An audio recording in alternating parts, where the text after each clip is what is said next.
Vous êtes de plus en plus nombreux à nous suivre et à participer à l'évolution de la chaîne Afrique N24, et sincèrement nous tenions à vous en remercier. Nous lisons tous vos commentaires qui enrichissent le débat et vraiment nous vous demandons de nous soutenir, en aimant les vidéos pour une large diffusion, et pour continuer à avoir une ligne éditoriale indépendante, et vous proposer de nouvelles émissions toujours de plus en plus enrichissantes. Ne restons pas passifs, soyons actifs. Merci et à bientôt. Décryptage de la formation du nouveau gouvernement. La formation du nouveau gouvernement au Togo, récemment annoncée, a suscité de nombreuses réactions. L'attente était longue, mais le résultat ne semble pas surprendre les observateurs avertis. Ferdinand Haïté, journaliste et analyste politique togolais, a livré un décryptage incisif de cette nouvelle équipe ministérielle, soulignant l'absence de changements significatifs dans la gestion du pays. Un gouvernement sans surprise. Dès l'annonce de la composition du nouveau gouvernement, le constat est clair, aucun bouleversement majeur. Les mêmes noms reviennent, comme Madame Toméga Dogbe, Gilbert Bawara et d'autres figures emblématiques de l'administration togolaise. Selon Haïté, cette continuité démontre une volonté de ne pas changer une équipe qui perd. Le sentiment général est que ce gouvernement, à l'image de ses prédécesseurs, ne fait que recoller les morceaux sans apporter de réelles innovations ou améliorations pour le pays. Avant de continuer, abonnez-vous dès maintenant. Je tombe maintenant sur la formation du gouvernement. Je vais décrypter le cas Gomado vers la fin. Mais je tombe sur la formation du gouvernement. Alors, on l'attendait depuis longtemps et finalement, le gouvernement, la fumée blanche est sortie. Je pense qu'il n'y a pas eu de miracle. Il n'y a pas eu de miracle. Je vous ai dit ici, la semaine dernière, que quand on va commencer par énumérer les noms au gouvernement, on va commencer par Madame Toméga, après on va commencer par Bawara, après on va commencer par Trimois, on va commencer par Doucet, on va passer par Sinalossol, et puis on va aligner les gens. Et puis on va colmater quelques trous avec quelques nouveaux venus, et c'est le cas. Donc, rien fondamentalement n'a changé. On ne change pas une équipe qui perd. C'est ce que Fort nous a servi avec Toméga comme gouvernement. Maintenant, il y a quelques spécificités dans ce gouvernement qu'il faut décrypter pour comprendre pourquoi il y a des gens qui sont dans ce gouvernement. En réalité, on n'a pas besoin de 35 ministres. S'il faut élaguer ce gouvernement, on peut élaguer 15 postes dans ce gouvernement. Il fait des économies. Surtout que nous sommes dans une période où on nomme même les gouverneurs. Donc ces gens-là aussi seront payés. On a déjà les gouverneurs qui sont payés, les maires qui sont payés, les préfets qui sont payés. Maintenant, on a 35 ministres. Et ce n'est pas fini. Ne soyez pas étonnés que demain, dans les jours à venir, on nomme encore d'autres ministres. Parce que le gouvernement de Fort est souvent élastique. Donc de temps en temps, quand quelqu'un va pleurer à la présidence, on le nomme, on dit, bon, toi aussi, on coupe une partie, on le donne, on dit, prends aussi ça. Donc, quand vous prenez ce gouvernement, au moins, vous dégagez 15 postes qui sont inutiles. 15 postes qui sont inutiles.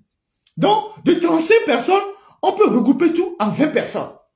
En 20 postes ministériels.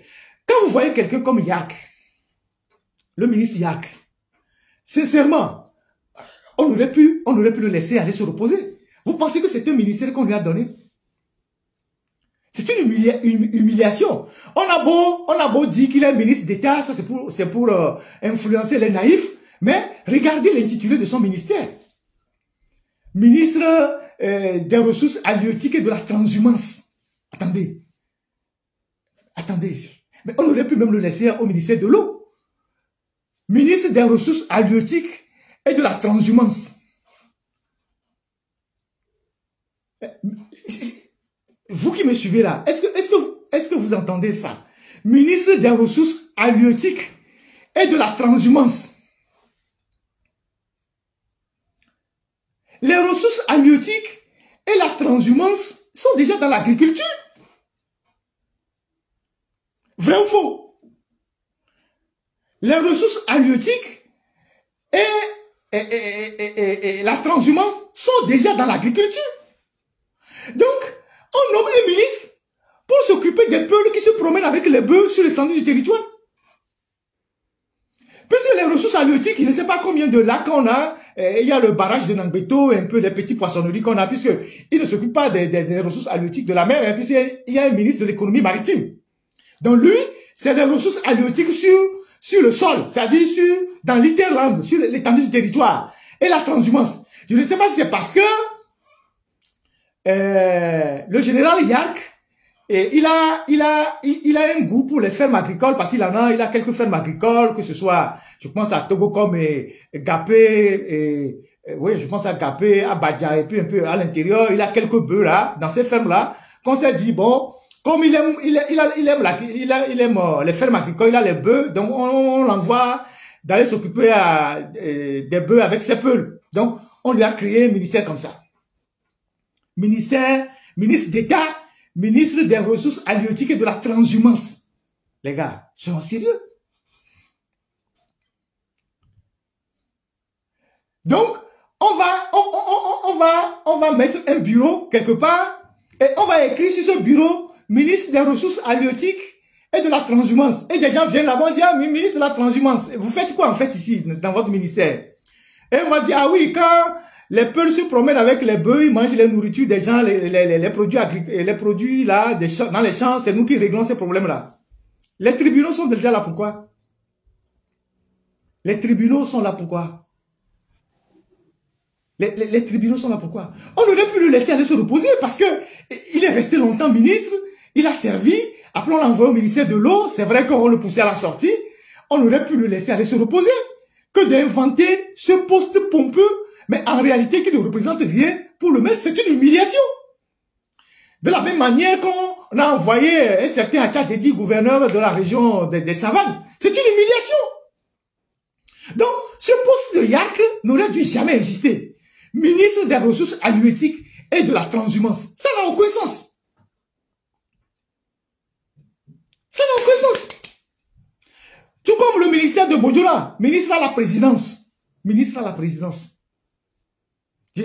Je comprends que on veut calmer, on veut caser un ancien collaborateur avec qui on a eu des problèmes, qui est revenu en grâce, mais à qui on n'a pas totalement confiance. Donc on ne lui donne pas un vrai ministère. Parce que c'est ça la logique. Il faut décrypter ce que M. Fall est en train de faire. Puisque Bourdieu est revenu, il a récupéré, mais il continue de se méfier de lui. Donc il est nommé ministre à la présidence.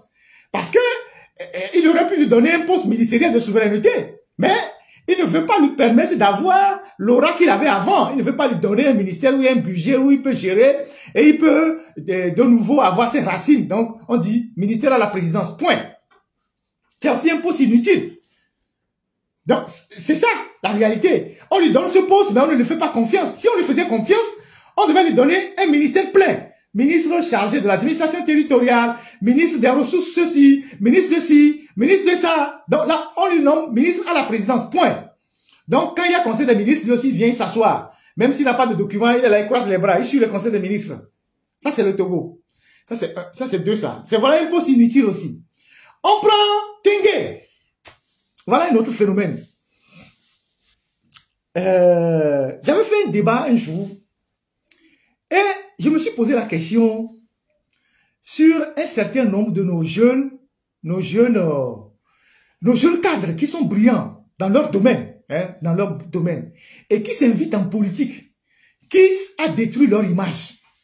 Et donc, je me suis posé la question de savoir, ce petit Tengue là, moi je l'ai vu traîner à Djidolé là-bas, donc je le connais bien. Donc, ce jeune Tengue qui, avec les études, a pu décrocher un très bon boulot à Maïsk. C'était le représentant au Togo de Maïsk. Quand on vous parle de Maïsk là, on vous parle de Maïsk, ce qu'on appelle Maïsk. C'est une mastodonte de l'industrie maritime. C'est une mastodonte. Maïsk. Il est le représentant de Maïsk au Togo. Il avait un salaire pas possible, avec des avantages, avec des opportunités inimaginables. Et ce monsieur, je l'avais dit dans une émission, je ne sais pas pour quelle gloire, je ne sais pas pour quel pouvoir, je ne sais pas ce qu'il cherche. C'est vrai qu'ils ont les réseaux de confréries aussi qui les guident. Ce jeune homme, il se lève un matin, Classou essaie de le convaincre. Classou essaie de le convaincre et d'être son conseiller à la primature. C'est Classou qui l'entraîne en politique. Classou fait de lui un conseiller à la primature et de fil en aiguille, parce que les petites copines, les petites filles, on commençait par les appeler Excellence et tout ça. Et comme les Noirs, ils aiment les groupes aussi, ils aiment les titres comme ça, Excellence, ceci, Sa Majesté, Autorité. Voilà, c'est ce que nous aimons, nous les Noirs. Donc quand on appelle les gens comme ça, ils sont flattés. Donc lui aussi, il laisse son poste de masque où il avait tous les avantages et un salaire pas possible. Et il va devenir ministre pour gagner 2 millions ou bien 1,5 million. Dans la vie, on avance, on ne recule pas. Donc, il laisse ce poste de représentant de masque au Togo, qui est un poste stratégique important pour aller dans un petit bureau pour devenir ministre, pour 2 millions. Parce que il va avoir une voiture RTG et des gens dans son village vont l'appeler Excellence. Oh, et ministre Boubouton Vado, ni poissi péré. Et il est devenu ministre. Quand il est devenu ministre, pendant 8 mois, il n'avait pas de cabinet. Il n'avait pas de bureau. Pendant 8 mois, j'estime qu'il a fait 3 ans et demi, 4 ans au gouvernement. Mais pendant 8 mois, il n'avait pas de bureau. Il n'avait pas de cabinet. C'est lui-même qui allait chercher quelques individus pour venir l'aider à travailler. Et ces gens-là, pour les payer, c'était difficilement. Qui pouvait les payer? Et tout le temps, le ministre Sali Yaya ne voulait pas débloquer de l'argent pour qu'il s'installe. Et c'est de fil en aiguille, petit à petit, qu'on a fini par l'envoyer à l'ancienne direction de Togocom, je pense, avenue Gruniski. Vous voyez l'ancienne direction de Togocom ou bien Togocel, non, Togocom. Togo Télécom, avenue Gruniski, en ville. C'est là-bas qu'on a trouvé, qu'on a débloqué un peu d'argent pour lui aménager quelques bureaux pour qu'il s'installe. Alors, il s'installe là-bas et lui aussi, il a commencé par faire les magouilles, hein, des surfacturations, des choses par ici, et des choses par là. Et des gens ont commencé par démissionner dans son cabinet. Certains qu'il a fait venir ont commencé par partir. Entre-temps, il a été braqué à son domicile avec des experts parce qu'il faisait la réforme sur le système d'avitaillement des navires et tout ça. Donc, il a été braqué. Et donc, il va traîner là-bas, subir les humiliations. Après, on dit oui, il est candidat à la députation, il va à Notien, il fait campagne, ça danse, ça boit, ça jubile et tout ça. Et aujourd'hui, 4 ans après, on le saute de ce poste-là et on fait de lui ministre à la présidence, c'est-à-dire sans portefeuille, budget, rien du tout. Pendant ce temps, quelqu'un a déjà pris son poste, la maïsque. Voilà comment les jeunes, pour des, je sais pas quelle gloire, se font ridiculiser et foutre en l'air les opportunités qu'ils ont dans la vie. Donc, ce jeune Tengue là, aujourd'hui, il se retrouve ministre à la présidence, sans portefeuille, sans rien. Donc, on sait comment ça se passe. Même il est ministre à la présidence, même pour voir fort, s'il n'est pas libre, on ne le reçoit pas. Donc, il va venir traîner là-bas, être enfermé dans un bureau. Quand on aura besoin de lui, on va l'envoyer rapidement. Il va croire qu'on le considère. Il revient, il est dans le bureau. Maintenant, il va se plaindre. Il ne peut pas partir.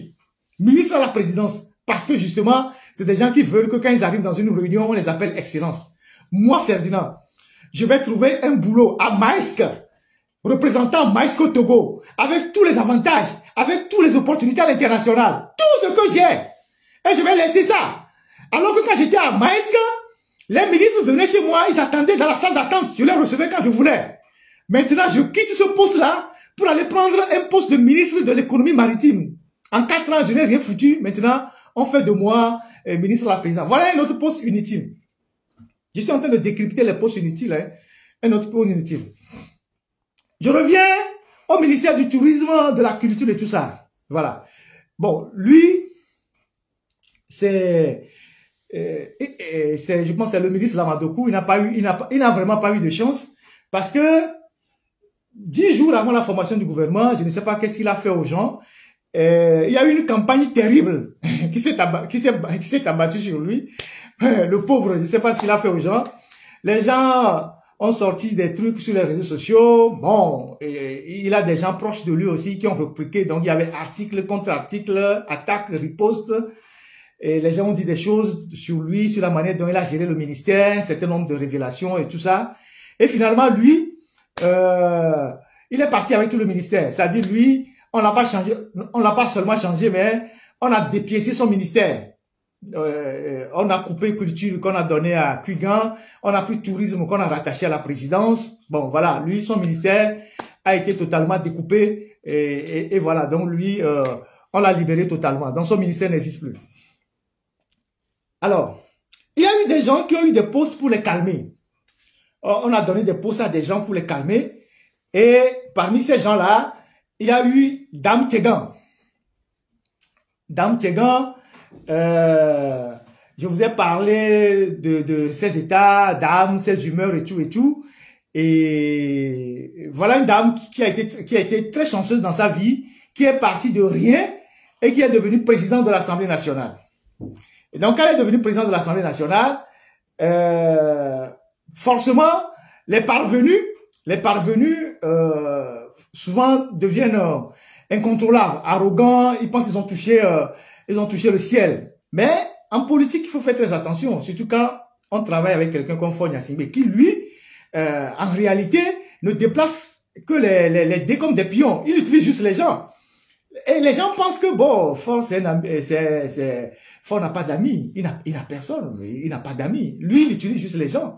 Pour lui, c'est tout. Pour atteindre ses objectifs.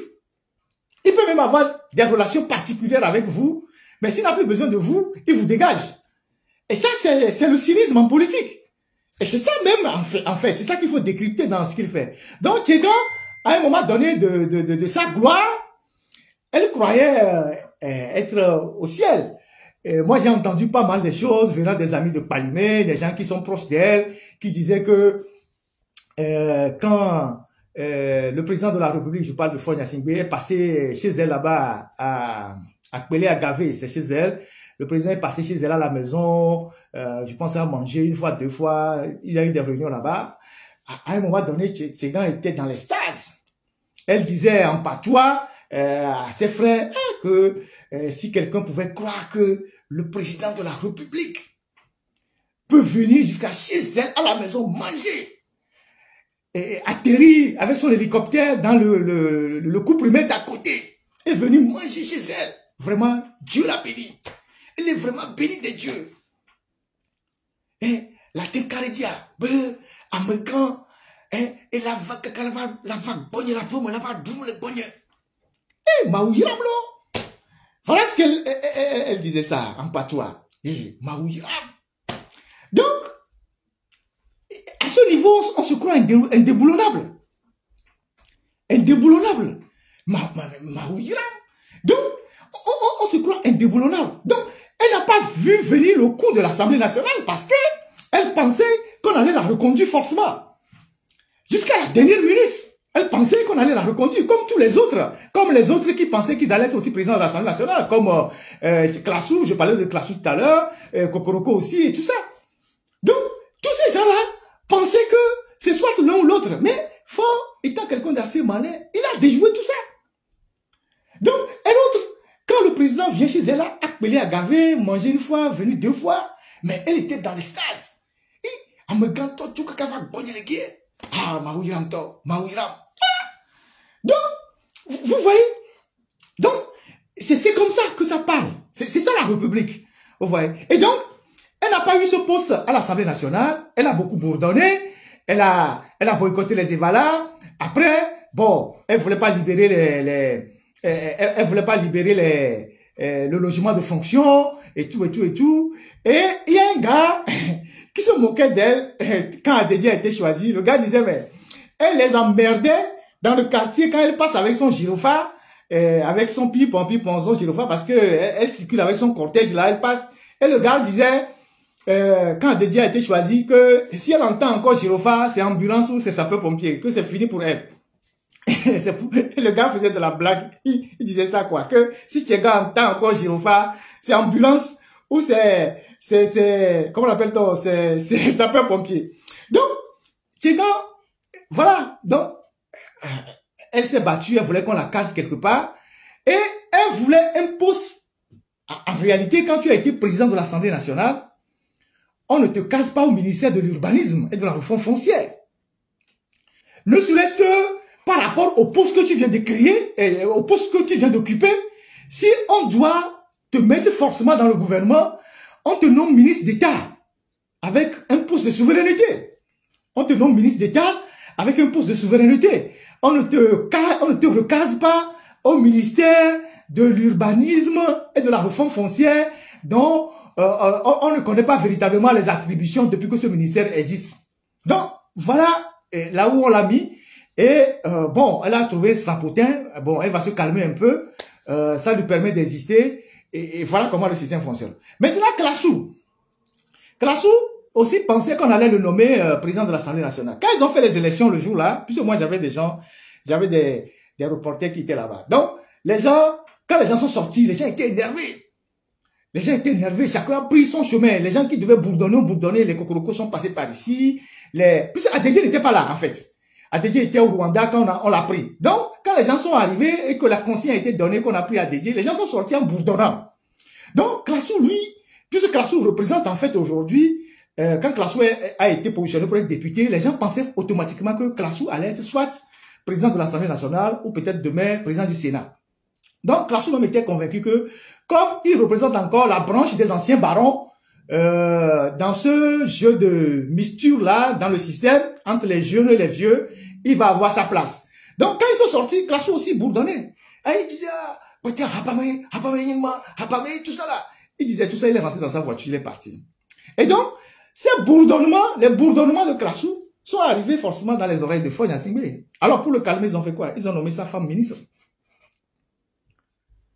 Ils ont nommé sa femme ministre. Je vous décrypte un peu les raisons, les éléments qui ont concouru à la formation du gouvernement, qui n'ont rien d'objectif. Il n'y a rien d'objectif. Donc, lui aussi, pour le calmer, on a pris sa femme, on l'a nommé ministre. Ministre. La dame qui s'appelle Classou dans le gouvernement là. Vous avez entendu ça, c'est sa femme.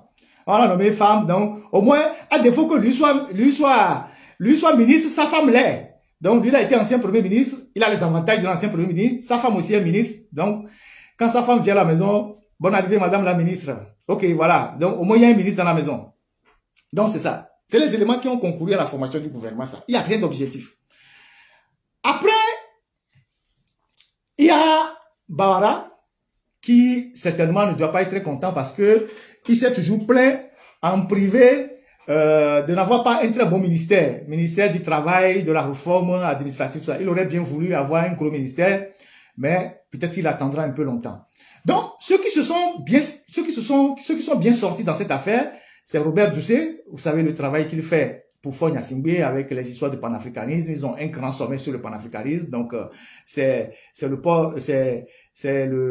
l'homme qu'on envoie un peu partout dans les missions secrètes et difficiles, tout ça, il en sait beaucoup sur la République.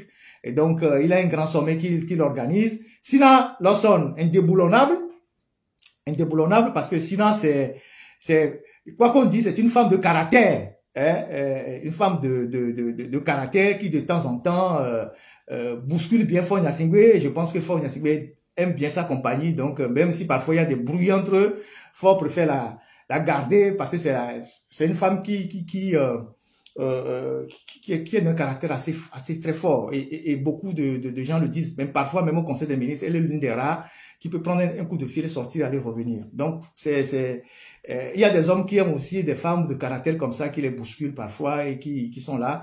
Et en 2017, Sina Lawson était parmi les rares ministres, quand il y avait les événements de 2017, qui est dit à Faure Gnassingbé qu'elle pense que prenez votre chemin, il peut quitter le pouvoir. Elle pense qu'il doit quitter le pouvoir. Ça a créé des problèmes entre eux. Sérieusement, pendant 2 ans, ils se sont brouillés, mais après, bon, ça s'est calmé. Mais elle avait eu le courage de dire ça.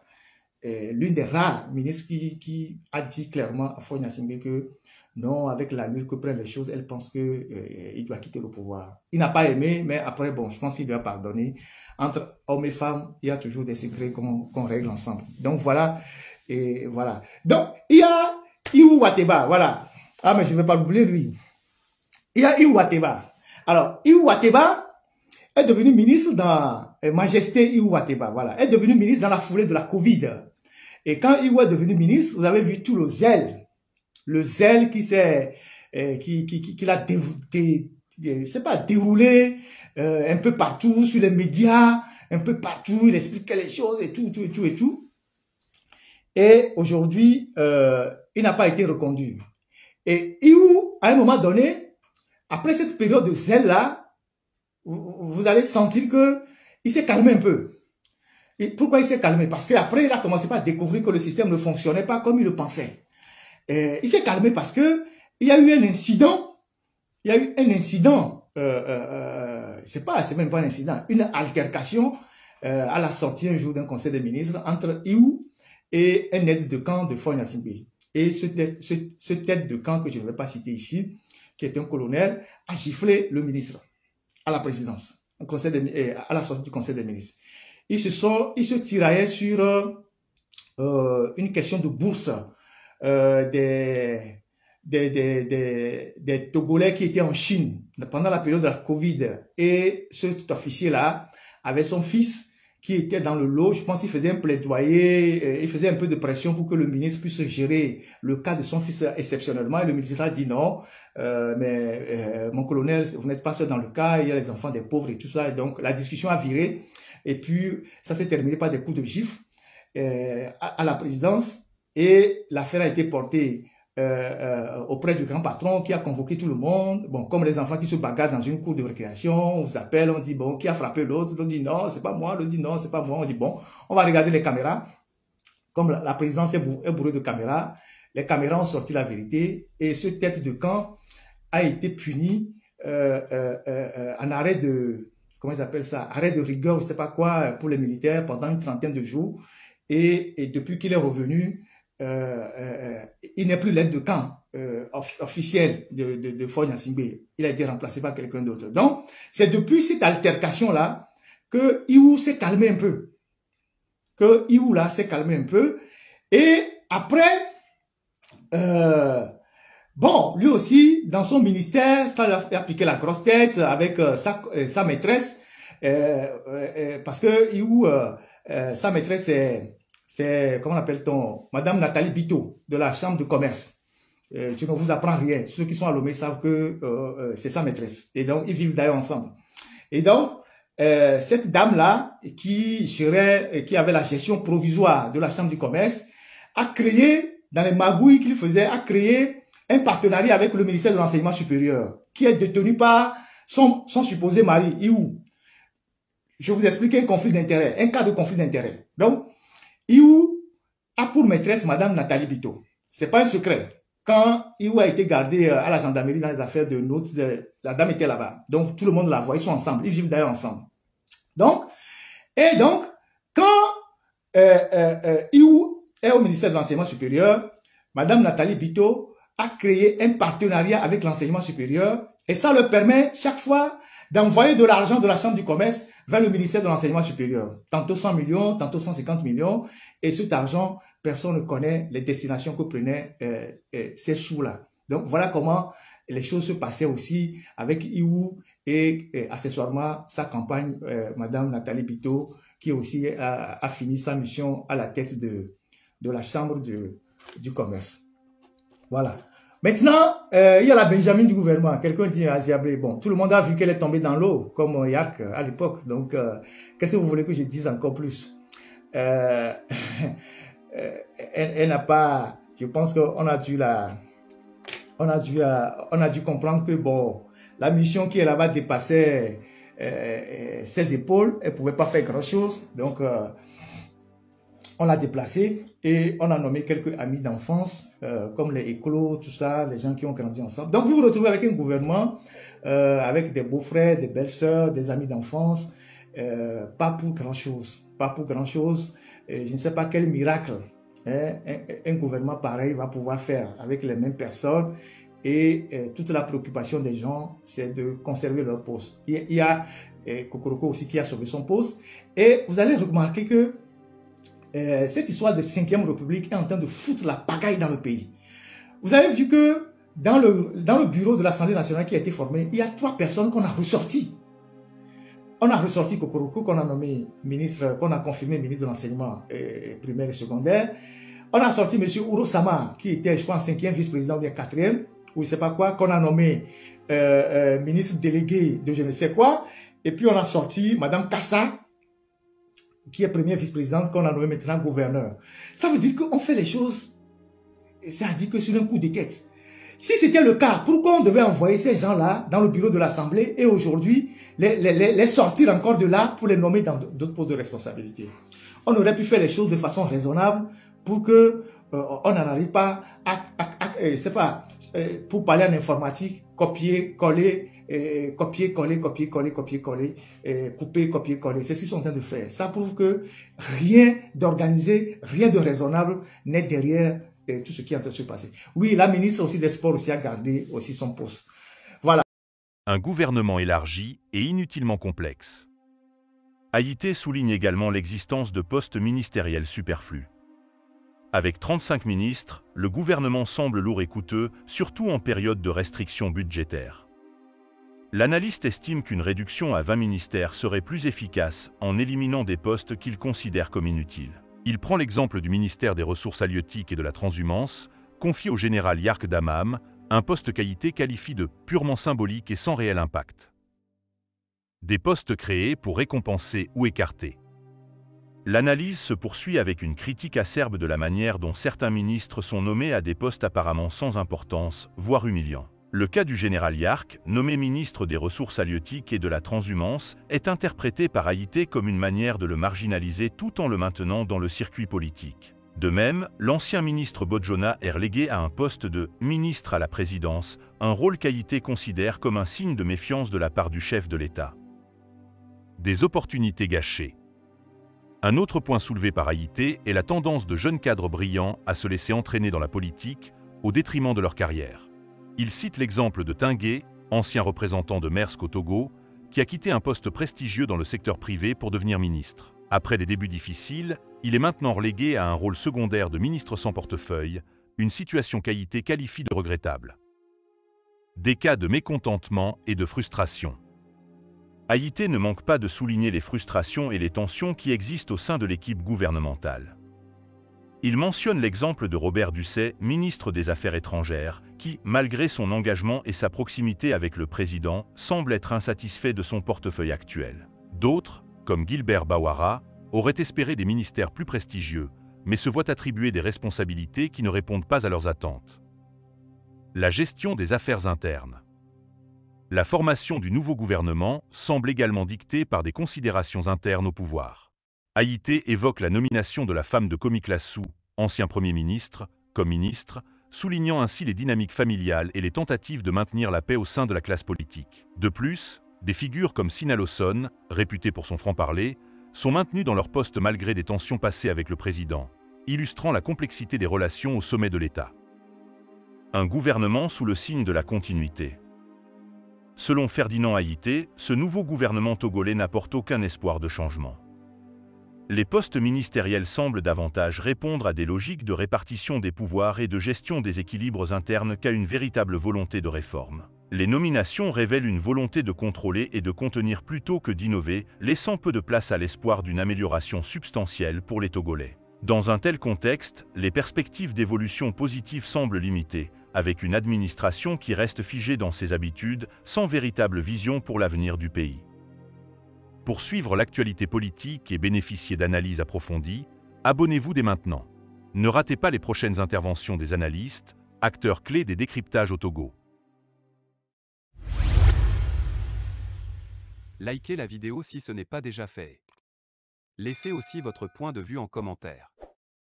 Abonnez-vous et cliquez aussi sur la petite cloche de notification pour ne rien rater de nos prochaines vidéos. N'oubliez pas de partager aussi la vidéo et de la liker.